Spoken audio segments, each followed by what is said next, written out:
Now the data in this table is available within Quotient for subsequent use. In my case, I use that particular data mapper facility as a component in the definition of our free cash flow yield factor.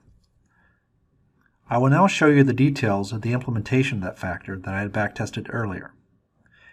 Here this factor is sourced from a particular location in Quotient in a library called test factors, and the factor itself is called free cash flow to price. Quotient offers powerful programmatic functionality to create factors and add new factors to factor libraries.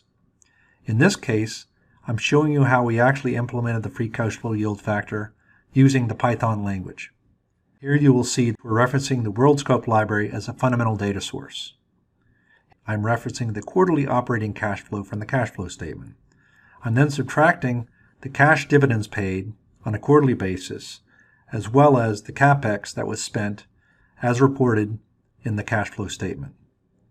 The next line shows the annualization of this expression by applying a rolling 4-quarter sum.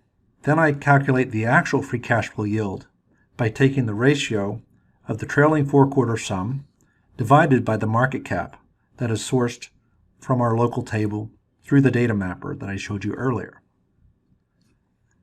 Then we return the result of this free cash flow yield factor.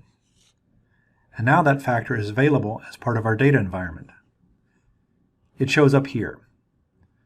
You can click on the name to request the factor, and then you can interact with it in the same manner as other data sourced within Quotient from vendors or internal sources.